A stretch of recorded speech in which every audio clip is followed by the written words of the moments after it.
In 2024, FC Girondins de Bordeaux were relegated to France's 4th division. Ligue 1's plummeting TV revenues had caused one of the country's most famous clubs to go into administration, and now the 6th largest French city was left without an elite-level football club. Meanwhile, across town, a revolution was taking place.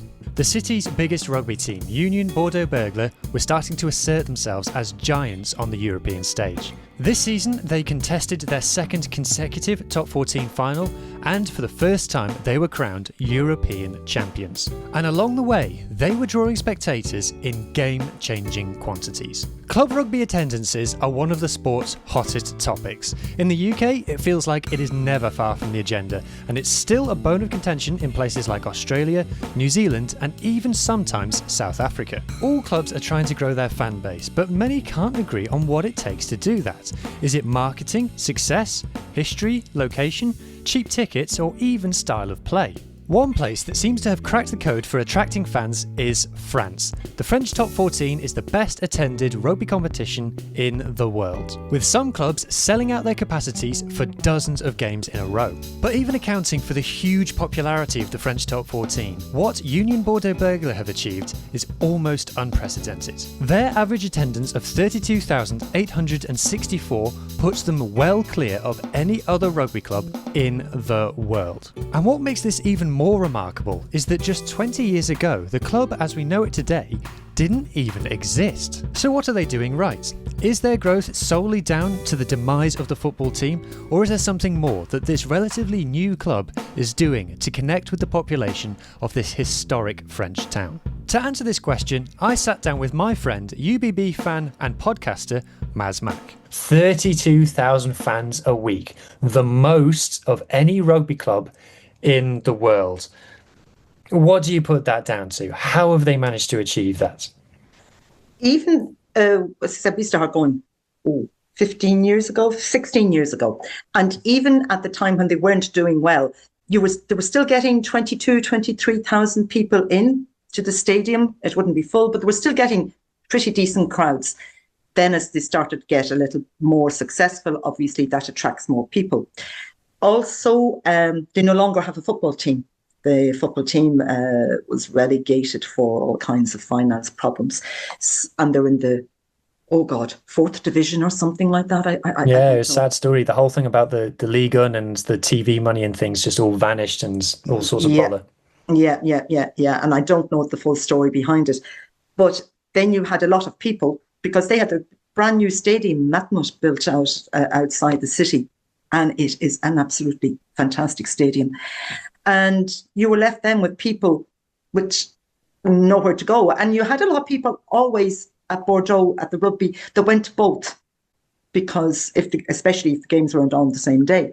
So there seemed to a lot of people that were going to the football suddenly were going more to the Bordeaux games. And like I said, it is now getting difficult to get tickets. Town gets behind them, flags everywhere, things like that. But the stadium is just the best stadium. It has got an amazing atmosphere. It's old, as I said, built in 1933. It's a kind of a case of decaying grandeur, if you know what I mean. The facilities aren't, they're not modern.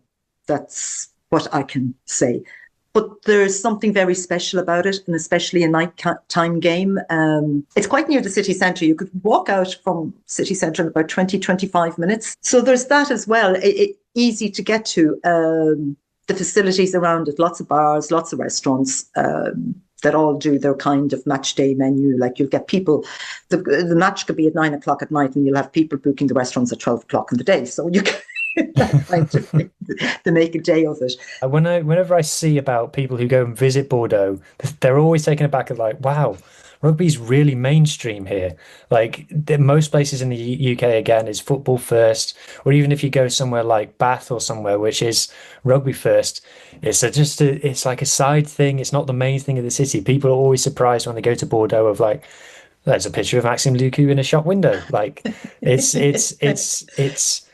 alien almost to us that rugby is so foremost in that part of the world. Yeah, and you can imagine what it's like in Toulouse. Like it's even more so down there, and Bayonne and places like that. It's just rugby country. And even though they are a new team, and now I think as well with this victory yesterday and being European champions, that's even going to add more to it. People want to be part of it now. And I think people who maybe never even went to a rugby match before will probably want to go to a game. But I have a very, very funny story when Christoph Urios was there. And most of the bars are all underneath the stadium, but they have one kind of little porta cabin, which was the bar at the time. And they had won. And of course, I was inside getting the drinks for the people. We had Edinburgh friends over. And next thing, the security men arrived. And then the whole team arrived in with Christoph. And they hadn't changed. They were still in their gear from the match. And the doors was closed. And we were locked in for about an hour with the team in this little kind of porta cabin bar. I couldn't get out, which didn't bother me, I might say, but nobody else could get in. So I had all the drink for all the Edinburgh people. And I had, I think, 4 or 5 jugs of beer. Christoph was great for things like that. He always kind of made sure that there was huge interaction between the players and the fans. Yeah, and he did that often. That's the thing about UBB that, obviously, I'm observing from a distance. All I'm going for is what I see on TV and what I can see on social media. The club, just the amount that they give their fans in terms of content on social media, in terms of how many of them they get into the stadium and things, it just seems like a really fan-first experience. Yeah, it is. And it's also very family-orientated as well, because it's such a huge stadium. I think kids under 10 get in, or under 12. What's the thing about seats behind the posts? What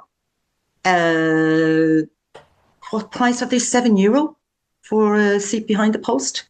That's the cheapest seat that you can get there. Yeah. And if you think about Top Couture's game, it's slightly more expensive for Europe. I think it's €10 behind the post for Europe. So just do it.